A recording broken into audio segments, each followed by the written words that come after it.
মামুরে অনেকদিন হয়ে গেল পুকুরে মাছ ধরে নেয় বড়শি দিয়ে। আজকে সকালে হঠাৎ শাওন আমাদের বাসায় আসছে, তো ও হঠাৎ বলতেছে আজকে নাকি আমাদের পুকুর থেকে বড়শি দিয়ে মাছ ধরবে। আমিও চিন্তা করলাম অনেকদিন ধরে বড়শি দিয়ে মাছ ধরে নেয়, আজকে যখন ও বলতেছে তো যে বলা সে কাজ, বড়শি টড়শি নিয়ে বেরিয়ে গেলাম মাছ ধরার জন্য পুকুরের দিকে। অনেকদিন ধরে মাছ ধরে নেয় বড়শি দিয়ে, তাই মাছের খাবার রেডি ছিল না, যার কারণে আমরা চলে গেলাম মাছের খাবার কিনতে একটা দোকানে, কারণ ছাড়া ছাড়া মাছ ধরা সম্ভব নয়। তাই আমি হাফ কেজি আটা কোরার সাথে মুরগির ফিট নিয়ে নিলাম। আমাদের পুকুরে মুরগির ফিট দিয়ে যখন ছাড়া দিই তখন আর্লি মাছ চলে আসে, যার কারণে বড়শি দিয়ে মাছ ধরতে আমাদের অনেক সুবিধা হয়। আমি যে খাবারগুলো নিয়েছিলাম ওই খাবারগুলোর টাকা দিয়ে আমরা দুজনে হাঁটা শুরু করলাম, আর একটা পাউরুটি নিয়েছিলাম, কারণ আমাদের পুকুরে পাউরুটি মাছে একটু বেশি খাই। সবসময় আমরা যেদিকে যেতাম আজকে ওইদিকে যাচ্ছি না, কারণ ওই দিক দিয়ে আমরা আসি নাই। আজকে আমরা এসেছি অন্য একটা রাস্তা দিয়ে, যে রাস্তা দিয়ে রেগুলার যেতাম ওই রাস্তা হচ্ছে আমাদের বাড়ির ওই দিক দিয়ে, আর এখন যাচ্ছে মেন রোডের পাশ দিয়ে। তো মেন রোডের পাশ দিয়ে যাওয়ার কারণ হচ্ছে যে আমরা যে মাছের খাবার নিতে গেছিলাম তার জন্য আমরা অন্য রাস্তা দিয়ে আসছিলাম। গিয়ে পরিষ্কার টরিষ্কার করে আমি কিছু পানি নিয়েছিলাম। পানি নেওয়ার কারণ হচ্ছে যে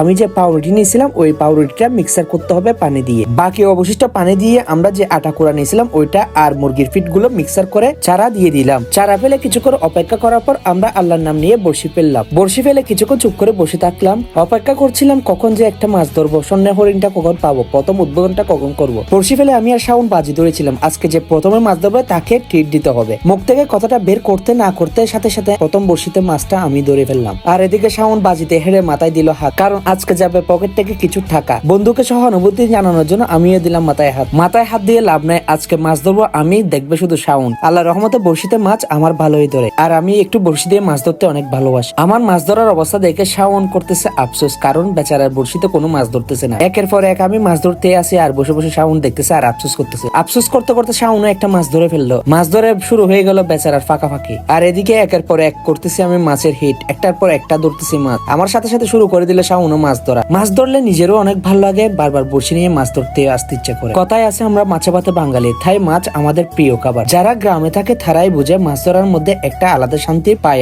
আমরা এদিকে মাছ ধরা নিয়ে ব্যস্ত ছিলাম, ওইদিকে দেখছি জিতু চলে আসছে বাসায় মাছ নিয়ে যাওয়ার জন্য। কারণ আসার টাইমে আমরা বলে আসছিলাম আজকে আমরা যে মাছগুলো ধরবো ওইগুলো দিয়ে দুপুরে লাঞ্চ করবো। আলহামদুলিল্লাহ আজকে আমরা অনেক মাছ পেয়েছি। যে মাছগুলো পেয়েছিলাম সবগুলো শাওন জিতুকে দিয়ে বাসায় পাঠিয়ে দিয়েছে আমাদের জন্য রান্না করার জন্য। জিতুকে দিয়ে মাছগুলো বাসায় পাঠিয়ে দেওয়ার পর আমরা আবার মাছ ধরা শুরু করলাম। বেশ কিছুক্ষণ মাছ ধরার পর আমাদের ক্ষুধা লেগেছে, তাই আমরা লাঞ্চ করার জন্য মাছ ধরাতে এতটুকুতে সমাপ্ত করে আমি বড়শিগুলো গুছিয়ে নিয়েছিলাম বাসায় চলে যাওয়ার জন্য। আজকের মতো আমার ব্লগটি এতটুকুতে সমাপ্ত করলাম। আর আমার ব্লগটি আপনাদের কেমন লাগে কমেন্ট বক্সে জানাবেন। আর আমার ব্লগটি যদি আপনাদের ভালো লাগে তাহলে বেশি বেশি করে লাইক কমেন্ট শেয়ার করে আমাকে ভিডিও করার জন্য উৎসাহিত করবেন। আজকের মতো চলে যাচ্ছে, দেখা হবে নতুন কোনো জায়গায় নতুন কোনো ভিডিও নিয়ে। ততদিন ভালো থাকবেন, সুস্থ থাকবেন। আল্লাহ হাফেজ, আসসালামু আলাইকুম।